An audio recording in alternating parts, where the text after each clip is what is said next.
करते हैं रांची से। वहाँ 6 जून 2025 को एक नया फ्लाईओवर खुला है। हाँ, सरमटोली चौक से मेकॉन चौक तक। जी, और ये कोई आम फ्लाईओवर नहीं है। जो जानकारी मिली है उसके हिसाब से ये पूर्वी भारत का सबसे बड़ा केबल स्टे ब्रिज है। केबल स्टे मतलब मतलब जिसके डेक को सीधे केबलों से टावर के जरिए सपोर्ट दिया जाता है और ये रेलवे लाइन और एक पुराने ओवरब्रिज के ऊपर से गुजरता है। अच्छा, और ये भी कि झारखंड में पहली बार केबल वाला ऐसा ब्रिज बना है। हाँ बिल्कुल, पहली बार। इसकी लागत भी काफी है, करीब 355-56 करोड़ रुपए, और लंबाई 2.25 किलोमीटर से ज्यादा, लगभग 2.34 किलोमीटर। इसका शिलान्यास 19 अगस्त 2022 को हुआ था। पर देखिए, सबसे दिलचस्प बात क्या है? क्या? इस एकदम नए मॉडर्न ब्रिज का नाम रखा गया है कार्तिक उरांव के नाम पर। जी, कार्तिक उरांव। तो इन दस्तावेजों के आधार पर आज हम यही समझने की कोशिश करेंगे कि कार्तिक उरांव कौन थे और क्यों ये सम्मान उन्हें दिया गया। बिल्कुल। देखिए, इन स्रोतों से जो पहली बात सामने आती है वो ये कि कार्तिक उरांव जी को लोग बहुत मानते थे। प्यार से बाबा कार्तिक साहब कहते थे। बाबा कार्तिक साहब। हाँ, और वो आदिवासी समुदाय के हक और उनके आत्मसम्मान के लिए लड़ने वाले एक बड़े नेता थे। बहुत स्पष्ट बोलते थे और सादगी पसंद थे, मतलब दिखावा बिल्कुल नहीं। उनके जीवन के बारे में देखें तो एक बात तो सच में चौंकाती है, उन्हें छोटा नागपुर का काला हीरा भी कहते थे। हाँ, सुना है। और उनके पास इंजीनियरिंग की 9 डिग्रियां थीं।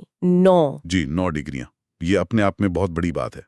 ये सिर्फ पढ़ाई नहीं लगती, उस जमाने में उनकी पृष्ठभूमि से आने वाले किसी के लिए ये तो गजब की इच्छा शक्ति दिखाता है। बिल्कुल। तो सवाल उठता है कि इतना पढ़ा लिखा तकनीकी दिमाग वाला इंसान, उसने आदिवासियों की जो मानवीय सामाजिक समस्याएं थीं उनको कैसे समझा होगा, कैसे हल करने की कोशिश की होगी? हाँ, ये जानना दिलचस्प है। इन दस्तावेजों में उनके सफर का जिक्र है। उनका जन्म 1924 को हुआ था, गुमला जिले में। गांव का नाम करौंदा लिटाटोली। अच्छा, गुमला। जी। पहले उन्होंने पटना के बिहार कॉलेज ऑफ इंजीनियरिंग से ग्रेजुएशन किया और उसके बाद वो ब्रिटेन चले गए। वहां ग्लासगो का royal college of science and technology और लंदन यूनिवर्सिटी का बैटरसी कॉलेज ऑफ टेक्नोलॉजी जैसे बड़े संस्थानों से इंजीनियरिंग की पढ़ाई की। और इतना ही नहीं, लंदन से बारट लॉ मतलब वकालत की डिग्री भी ली। जी हाँ, वकालत भी, इंजीनियरिंग और वकालत दोनों। और फिर वो 1959 वाली बात कि उन्होंने ब्रिटिश सरकार के लिए दुनिया के उस वक्त के सबसे बड़े ऑटोमेटिक पावर स्टेशन का डिजाइन बनाया, हिंकले पॉइंट न्यूक्लियर पावर स्टेशन। हाँ, ये जानकारी भी है। ये बहुत बड़ी इंजीनियरिंग चुनौती रही होगी उस समय। यकीनन। और कहते हैं इसी दौरान उनकी मुलाकात पंडित जवाहरलाल नेहरू से हुई। जी, नेहरू जी से। और उन्हीं के कहने पर वो भारत वापस लौटे। यहीं से शायद उनकी जिंदगी में एक नया मोड़ आया। तो भारत लौटकर उन्होंने क्या किया? भारत आकर 1961 में उन्होंने HEC ज्वाइन किया, रांची वाला हेवी इंजीनियरिंग कॉरपोरेशन। अच्छा, HEC, जी, जो उस समय बहुत महत्वपूर्ण था। बिल्कुल। वहां वो सुपरिटेंडेंट, कंस्ट्रक्शन डिजाइनर और फिर डिप्टी चीफ डिजाइन इंजीनियर जैसे बड़े पदों पर रहे। और सुतु यही नहीं, बिरसा एग्रीकल्चरल यूनिवर्सिटी यानी BAU और सेंट्रल लाइब्रेरी बिल्डिंग का डिजाइन भी उन्होंने ही तैयार किया था। अरे वाह, इंजीनियरिंग का भरपूर इस्तेमाल किया उन्होंने। जी, लेकिन शायद HEC में काम करते हुए या उसी दौरान उन्होंने छोटा नागपुर के आदिवासियों की असलियत देखी, उनकी मुश्किलें देखी, और फिर 1962 में उन्होंने राजनीति में आने का फैसला किया। अच्छा, तो 1962 में वो राजनीति में आए। हाँ, और फिर 1967 से लगातार 3 बार लोहरदगा से लोकसभा सांसद चुने गए। एक बार विधायक भी रहे विशुनपुर से। और ये भी सुनने में आता है कि प्रधानमंत्री इंदिरा गांधी उन पर काफी भरोसा करती थी, उनके करीबी सलाहकार थे। जी हाँ, ऐसा जिक्र मिलता है। वो इंदिरा जी के काफी करीबी माने जाते थे। तो सांसद के तौर पर उनका मुख्य काम क्या रहा, मतलब फोकस एरिया? देखिए, जो जानकारी है उससे लगता है कि उनका मेन फोकस था आदिवासियों को नेशनल लेवल पर एकजुट करना और उनके विकास के लिए काम करना। वो सरकार का ध्यान खींचते थे कि आदिवासी विकास में कहाँ कमी रह जा रही है।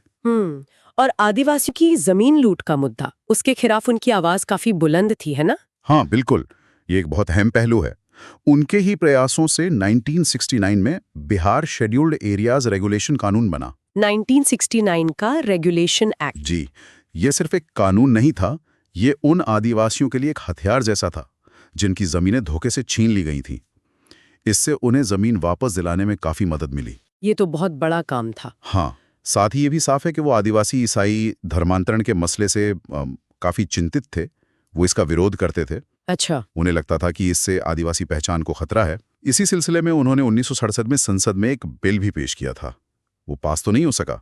बाद में उन्होंने इसी विषय पर एक किताब भी लिखी, 20 वर्ष की काली रात। देखिए, हम सिर्फ वही बता रहे हैं जो स्रोतों में है, इस पर कोई पक्ष नहीं ले रहे हैं। बिल्कुल। अच्छा, उन्होंने संगठन बनाने का भी काम किया? जी हाँ, 1968 में उन्होंने अखिल भारतीय आदिवासी विकास परिषद की स्थापना की। और रांची में बिरसा कृषि विश्वविद्यालय और पटना हाईकोर्ट की बेंच। हाँ, इन दोनों की स्थापना में भी उनके योगदान का जिक्र है। और वो टीएसपी या मेसो योजना? हाँ, ट्राइबल सब प्लान देश में 1974 में शुरू हुई थी ये योजना। इसका मकसद था आदिवासी इलाकों में विकास पर फोकस करना। इसके बनने में भी उनकी अहम भूमिका बताई जाती है। और वो छोटा नागपुर संथाल परगना विकास प्राधिकरण के पहले उपाध्यक्ष भी बने थे। और 1980 में ST/ST आरक्षण की समय सीमा बढ़ाने में भी उनका योगदान था। जी, उसका भी जिक्र है। एक और बात है जो मुझे काफी दिलचस्प लगी। कहते हैं कि शुरुआत में इंदिरा गांधी की सरकार में उन्होंने उप मंत्री का पद नहीं लिया था। हाँ, ऐसा कहा जाता है, उन्होंने मना कर दिया था। क्यों? शायद उन्हें लगता था कि सांसद रहकर वो लोगों से ज्यादा सीधे जुड़े रहेंगे, ज्यादा बेहतर काम कर पाएंगे। अच्छा, लेकिन बाद में 1980 में वो केंद्रीय राज्य मंत्री बने थे। हाँ, 1980 में बने विमानन और संचार राज्य मंत्री। उनकी सादगी के बारे में भी काफी बातें हैं। जी बिल्कुल, कहा जाता है कि वो अपनी सैलरी का ज्यादातर हिस्सा समाज सेवा में ही लगा देते थे। सच में? हाँ, इस वजह से परिवार को कई बार आर्थिक दिक्कतें भी होती थीं। और इस बात पर पत्नी से उनका मतभेद भी रहता था, ऐसा पढ़ने को मिलता है। ये पहलू उन्हें एक इंसान के तौर पे दिखाता है, सिर्फ नेता नहीं। सही बात है। और ये बात तो अविश्वसनीय सी लगती है, पर अगर स्रोतों में है तो जी, कि 8 दिसंबर 1981 को जब उनका निधन हुआ तो उनके बैंक खाते में सिर्फ 26 रुपए थे। जी, महज 26 रुपए। ये उनकी ईमानदारी और सेवा भावना का शायद सबसे बड़ा प्रमाण है। सोचकर ही अजीब लगता है। हाँ, उनके बाद उनका परिवार भी राजनीति में रहा। उनकी पत्नी सुमति उरांव जी, वो सांसद बनी, केंद्रीय मंत्री भी रहीं। और बेटी गीताश्री उरांव?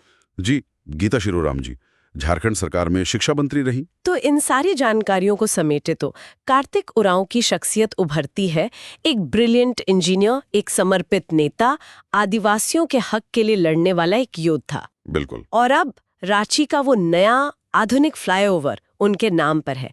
ये एक तरह से झारखंड के भविष्य को उसके एक नायक से जोड़ता है। निश्चित रूप से उनका जीवन वाकई समर्पण, सादगी और अपने लोगों के प्रति गहरी प्रतिबद्धता की मिसाल है। हालांकि ये बात भी दर्ज है कि आदिवासियों के अधिकारों, खासकर जो अपनी पुरानी आस्थाओं को मानते हैं, उनके लिए उनकी लड़ाई अधूरी रह गई थी उनके निधन के समय। ये बात भी है। और ये हमें सोचने पर मजबूर करता है कि उनका वो अधूरा मिशन आज के समय में उसके क्या मायने हैं, उसे आगे बढ़ाने के लिए क्या किया जा सकता है। हाँ, ये एक अहम सवाल है। तो ये सवाल हम अपने श्रोताओं के लिए छोड़ते हैं, इस पर विचार करने के लिए।